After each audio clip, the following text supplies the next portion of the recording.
Hello friends, welcome to Balaji accounts channel. आज जो हम टॉपिक कर रहे हैं वो कर रहे हैं accounting equation. Accounting equation means आपको मैंने पिछली वीडियो में इंट्रोडक्शन बताई थी अकाउंट्स की, और उसी से रिलेटेड है थोड़ी सी। हमारा जो अकाउंट्स है वो डबल एंट्री सिस्टम भी बेस्ड है, ड्यूल एस्पेक्ट है। डबल एंट्री सिस्टम भी बेस्ड है, मतलब एक साथ दो ट्रांजेक्शन होती है, एक डेबिट और एक क्रेडिट। तो जो आज का हमारा टॉपिक है वो है अकाउंटिंग इक्वेशन। अकाउंटिंग इक्वेशन में हम क्या पढ़ेंगे, इसमें हम बताऊंगी आपको कि किस तरीके से दो ट्रांजैक्शन एक साथ चलती हैं। तो सबसे पहले वीडियो को कंप्लीट देखना, क्योंकि जो सम करा रही हूँ वो आपको तभी समझ आएगा जब आप सारी वीडियो को बड़े ध्यान से देखोगे।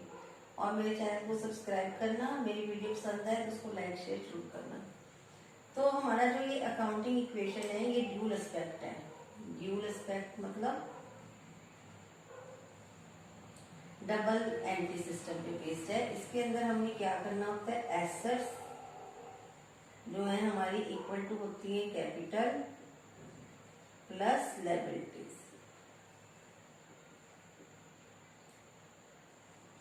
ये मैंने आपको इससे पिछली वीडियो में बताया हुआ इंट्रोडक्शन में। अगर आपको पास नहीं है तो मैं आपको डिस्क्रिप्शन बॉक्स में इसको प्रोवाइड कर दूंगी। Assets equal to capital plus liabilities. Assets क्या होती है, जो हमारी अपनी है, कैपिटल जो हमने पैसा बिजनेस के अंदर लगाया, लायबिलिटी जो हमने लोगों का पैसा देना है। तो मैं आपको यहाँ एक छोटा सा क्वेश्चन कराती हूँ, सिंपल सा अकाउंटिंग इक्वेशन का, ताकि आप इसी क्वेश्चन को जल्दी से समझो। फिर हम थोड़ा सा टफ क्वेश्चन करेंगे, ठीक है। तो क्वेश्चन है हमारे पास, prepare accounting equation. Prepare accounting equation.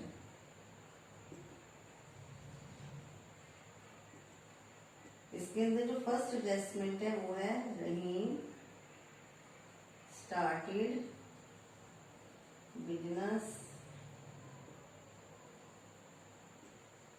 With cash ₹2 lakh. और जो सेकंड एडजस्टमेंट है वो है फर्नीचर परचेज्ड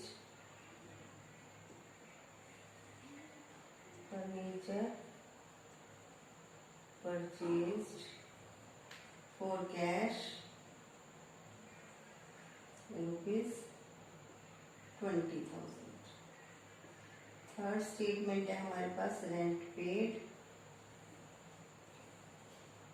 इन कैश ₹2,000।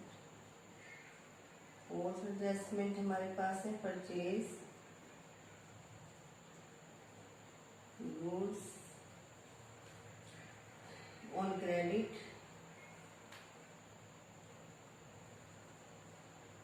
₹30,000। और फिफ्थ नंबर है हमारे पास sold goods post price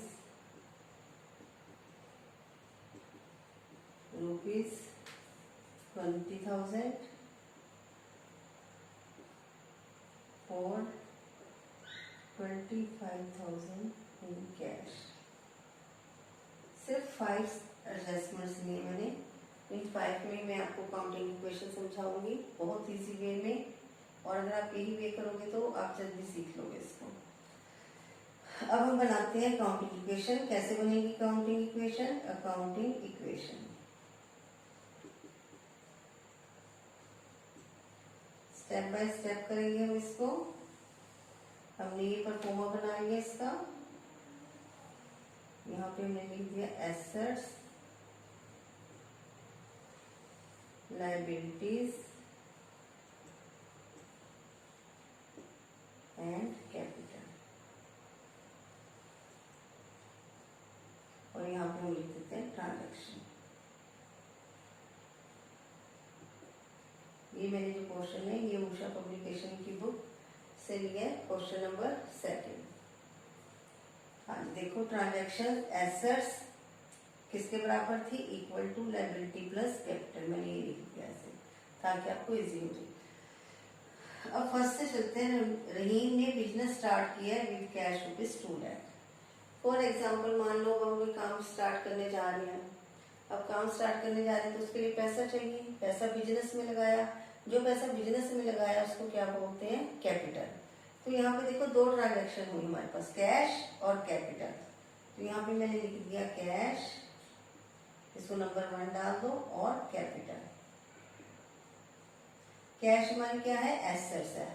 cash हमारे पास 2 लाख रुपया था जो हमने बिजनेस के अंदर डाल दिया, बिजनेस के अंदर डाल दिया तो ये कैपिटल बन गया हमारा, इसका नाम क्या बन गया, कैपिटल। यहाँ कुछ नहीं है और हर एक ट्रांजेक्शन के बाद इसका टोटल लगाते जाएंगे हम। टोटल लगाया इसका आ गया 2 लाख और ये 2 लाख, ये टोटल आ गया। अब कई बच्चे कंफ्यूज क्रिएट करेंगे कि भी मैडम ये कैश 2 लाख था, ये हमारी एसेट कैसे हो गया। देखो हमने बिजनेस स्टार्ट किया कैश के साथ, हमारे पास हम बिजनेस में कैश लेके गए तो हमारे पास कैश पड़ा है, जो हम जो कोई सामान खरीदेंगे उसी कैश में से खरीदेंगे और वो कैश दिया कहाँ पे, कैपिटल की फॉर्म में आ गया, हमारी ये कैपिटल बन गई, इससे हम जो अपना सामान खरीदेंगे। अब करेंगे सेकंड एडजस्टमेंट। सेकंड एडजस्टमेंट में क्या है, फर्नीचर परचेज किया 20,000 का। अब हम घर में, अब मान लो आपके पास 2 लाख रुपए थे, आपने उसमें से 20,000 का फर्नीचर खरीद लिया तो आपके पास कैश क्या हुआ, कम हो गया और उसकी जगह क्या आ गया हमारे पास, फर्नीचर आ गया, हमारे पास एसेट आ गई। आप देखो क्या करेंगे, जब आप सेकंड स्टेटमेंट पे पहुंचे हो तो पहले फर्स्ट स्टेटमेंट को देखोगे।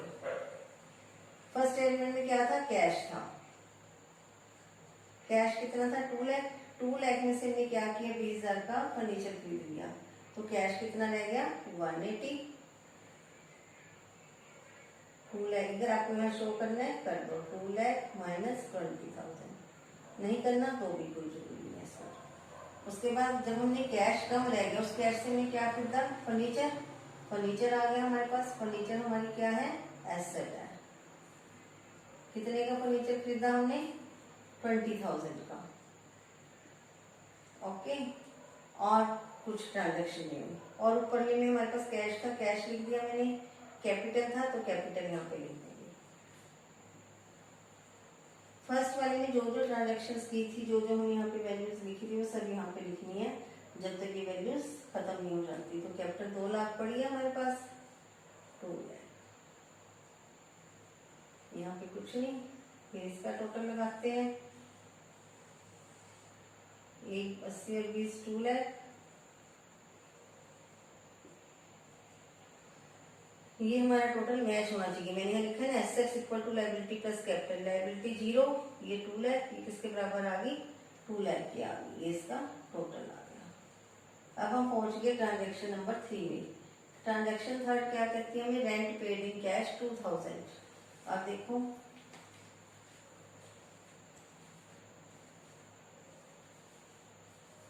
थर्ड ट्रांजेक्शन, थर्ड ट्रांजेक्शन में क्या किया हमने, रेंट पेड किया। रेंट हमारा, जैसे मान लो हमने कोई घर किराए पे लिया हुआ है, दुकान किराए पे ली हुई है तो हमें उसका मंथली किराया देना पड़ता है। वो किराया कहाँ से देंगे, कैश से देंगे। मान लो मेरे पास 5,000 रुपया था, मैंने 2,000 रेंट पे कर दिया तो कैश कितना रह गया, 3,000। और वो दूसरा इफेक्ट कहाँ हो गया उसका, उसका कैपिटल में चला गया। रेंट हमारा खर्चा है, अब जो खर्चा होएगा या आमदन होएगी, इनकम होएगी, उसका इफेक्ट कैपिटल पे पड़ेगा। ठीक है, अब चलते हैं थर्ड पे। तो थर्ड के लिए क्या करेंगे, सेकंड ट्रांजेक्शन को देखेंगे। सेकंड में कैश कितना था, 180। 180 में से हमने क्या किया, 2,000 का किराया पे कर दिया तो कितना रह गया कैश, 178। 180 माइनस 2,000, लायबिलिटी पे कोई इफेक्ट नहीं। फर्नीचर एज इट इज ही पड़ा रहा हमारे पास, फर्नीचर में कोई चेंज नहीं, 20,000 का। अब देखते हैं कैपिटल।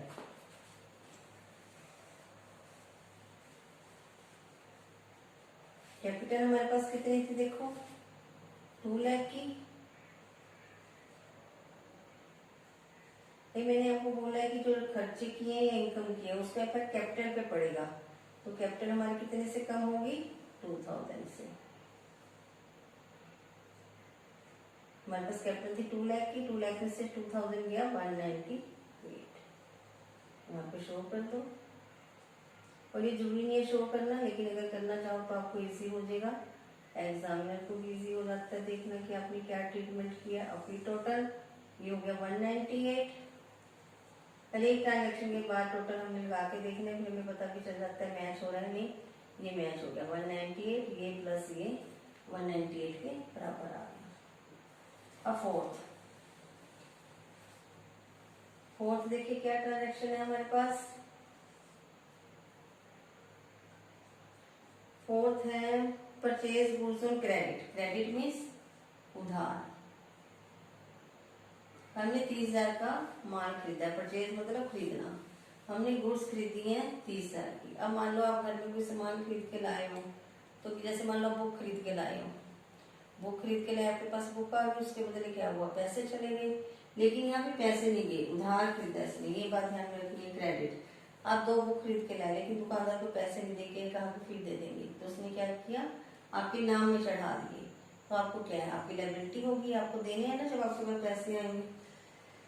तो देखो पहले पिछली ट्रांजेक्शन को जब उठाते हैं, कैश है, कैश में नो चेंज 178 आ गया।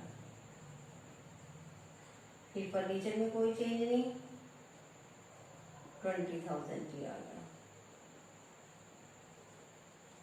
कैपिटल में नो चेंज, कैपिटल बाद में लिखते हैं, पहले ऐसे लिखने इजी हो जाएगा।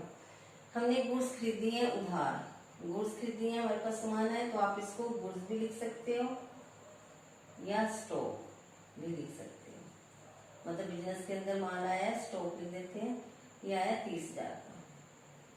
और हमने क्या किया, इसको उधार खरीदा, लायबिलिटी है, ये हमारी जिम्मेवारी है वापस करना है, तो इसको लिखेंगे क्रेडिटर्स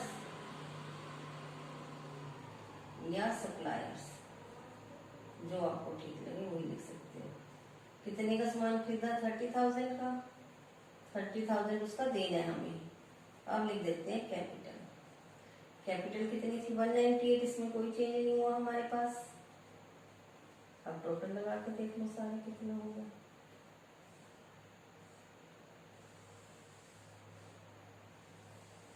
लगाओ 178, 8, 7 और 2 9 3 12, 2,28,000। इधर देखिए बनेगा ये हमारे पास 30,000 और 198। जहां आपका टोटल मैच ना हो तो समझो आपसे कोई मिस्टेक हुई है।